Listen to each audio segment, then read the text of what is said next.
A fé, às vezes, não aparece nos milagres, mas no silêncio. Quando tudo desaba, quando a dor parece insuportável, é ali que muitos desistem. Mas há quem transforme o luto em missão. Quem escolhe não fugir da dor, mas atravessá-la. Hoje, você vai conhecer uma história real, de perda, de escuridão, e de uma fé que renasceu das cinzas. Porque, por mais estranho que pareça, o que hoje é ferida, amanhã será força. A morte não foi o fim. Foi o começo. Essa é a história de Aline que de repente viu seu mundo desabar. Ela não sabia, mas naquele domingo de manhã, a vida dela estava prestes a ser rasgada ao meio. O telefone tocou às 6h42 da manhã, um som comum, mas que naquele dia, soou como uma sentença. Do outro lado da linha, a notícia que nenhum coração está preparado para ouvir. Seu marido, Felipe, tinha sofrido um acidente. Não resistiu. Aline ficou em silêncio. O mundo, antes cheio de cores e planos, desabou num tom cinza e pesado. Ela ouviu o choro da mãe, sentiu os braços trêmulos da irmã tentando abraçá-la, mas não conseguia reagir. Era como se estivesse sendo sugada por dentro. Um buraco negro, invisível, mas que tragava tudo: fé, esperança, sentido. Felipe era tudo. O amigo de infância, o amor da juventude, o parceiro de vida. Tinham planos. Tinham fé. E agora, ela só tinha o silêncio. O quarto ainda tinha o cheiro dele. A xícara na estante, o casaco esquecido atrás da porta. Por meses, Aline manteve tudo intacto, como se Felipe fosse voltar a qualquer momento. Mas no fundo, ela sabia, não voltaria. O luto não era só ausência, era a presença de algo invisível que apertava o peito sem hora certa. Era o grito contido, o choro abafado, a saudade crua. Aline vagava pelos corredores da casa como uma sombra. Fotos viraram facas. Músicas viraram lamentos. E Deus, Deus! Onde ele estava? Ela, que tantas vezes ajudou outras pessoas a acreditarem na fé, agora questionava tudo. Como um Deus de amor permite tamanha dor? Ela repetia em pensamentos todas as noites. Os dias se arrastavam como uma névoa. E a fé, aquela que antes era sua bússola, agora parecia uma língua esquecida. Ela ia à igreja por obrigação, mas se sentia uma impostora. Todos diziam: você precisa ser forte. Mas ninguém dizia como. Foi numa madrugada que tudo começou a mudar. Sentada no chão da cozinha, com uma garrafa de vinho pela metade e os olhos vermelhos de tanto chorar, Aline viu um caderno antigo cair da prateleira. Não havia vento. Não havia ninguém. Ela hesitou, mas pegou o caderno. Era um diário de oração de anos atrás. Ali estavam orações simples, feitas quando ainda era adolescente. Palavras de quem acreditava em milagres, em propósitos, em promessas. Ela leu e chorou. Não pela dor, mas por lembrar quem já foi, e por sentir que, talvez, ainda estivesse viva por um motivo. No dia seguinte, ela procurou um grupo de apoio ao luto em uma igreja de bairro. Chegou sem falar, sentou no fundo. Mas quando uma mulher descreveu a dor de perder o filho em um acidente, Aline sentiu o peito arder. Pela primeira vez em meses, ela quis falar. Sua voz saiu trêmula, mas saiu. E ao falar, algo aconteceu. Os olhos daquela mulher, antes secos e frios, se encheram de lágrimas. Elas se abraçaram, em silêncio. Duas dores diferentes, mas um mesmo vazio. E pela primeira vez, Aline não se sentiu sozinha. A partir daquele dia, ela passou a frequentar os encontros todas as semanas. Não como especialista, não como mulher de fé, mas como alguém em reconstrução. As histórias que ouvia eram como espelhos quebrados. Cada pedaço refletia um aspecto da dor humana: mães, esposas, filhos. Todos com suas feridas. Mas foi ali que ela entendeu: a dor não é um castigo, é um chamado.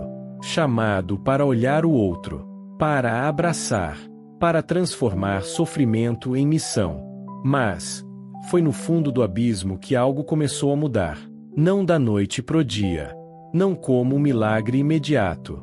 Foi um processo, sombrio, lento, misterioso.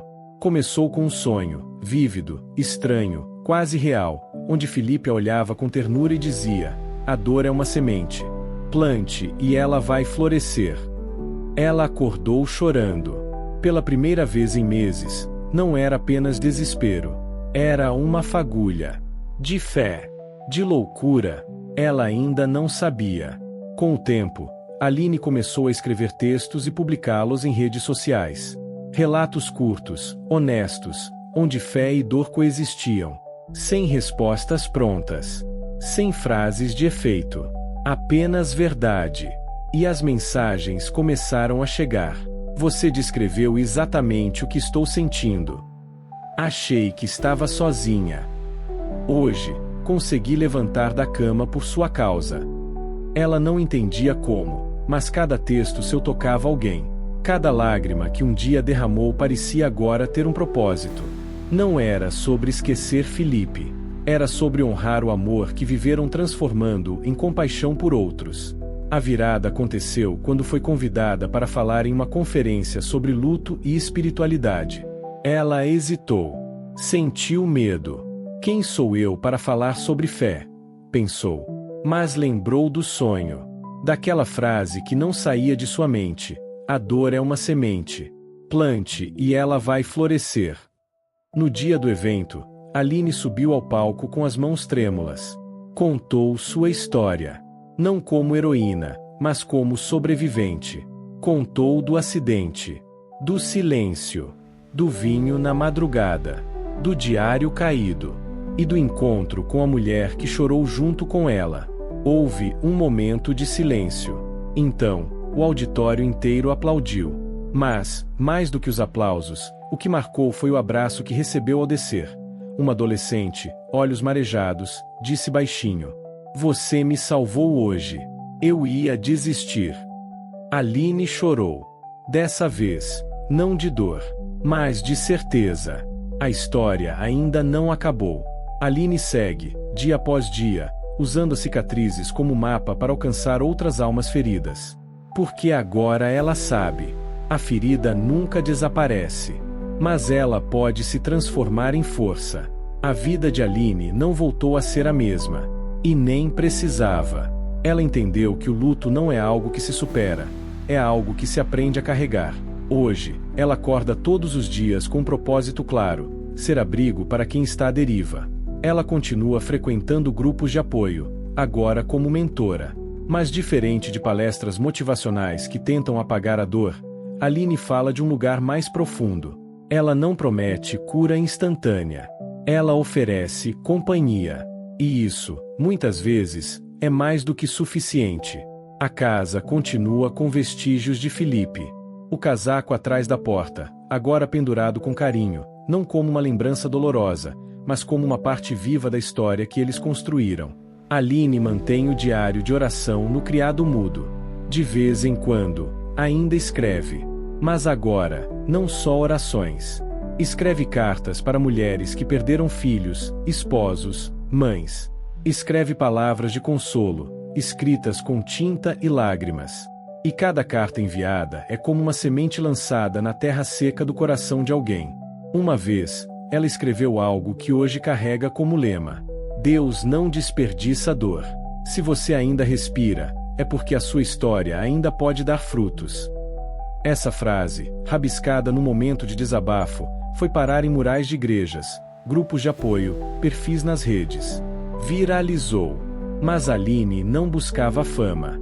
Ela só queria fazer sentido da sua dor. E fez. Felipe partiu. Mas deixou nela algo eterno. A capacidade de enxergar no sofrimento alheio um reflexo da própria história. E a coragem de não fugir, mas de permanecer ao lado, mesmo no caos. Aline se tornou o que ela mesma precisava no pior dia da sua vida. E isso é fé em sua forma mais pura. Porque fé não é ausência de dor. É acreditar que a dor pode ser usada. É decidir amar, mesmo com o coração rasgado. É escolher plantar, mesmo quando a alma só quer fugir. É decidir amar, mesmo com o coração rasgado. E talvez, essa seja a mensagem que você precisava ouvir hoje. Se você está ferido, saiba, ainda não acabou. A ferida sangra, sim, mas ela também ensina, também fortalece. E, no tempo certo, pode se tornar o ponto mais poderoso da sua missão. O que hoje é ferida, amanhã será força. Quando tudo parece acabar, é comum achar que não há mais esperança. Mas a fé, a verdadeira fé, muitas vezes nasce quando tudo mais foi arrancado. A dor não é o fim. Às vezes, é o início de uma missão. E se você ainda sente que algo arde aí dentro, mesmo que seja fraco, mesmo que pareça apagar, saiba, ainda existe uma chama. E enquanto houver uma chama, ainda há propósito. Essa é a última chama, onde histórias de dor se transformam em fé, e onde a sua luz nunca será esquecida. Se essa mensagem tocou seu coração, deixe nos comentários. A chama ainda vive em mim. Inscreva-se no canal, compartilhe com alguém que precisa ouvir isso. E lembre-se, a última chama pode parecer pequena, mas é dela que Deus reacende tudo.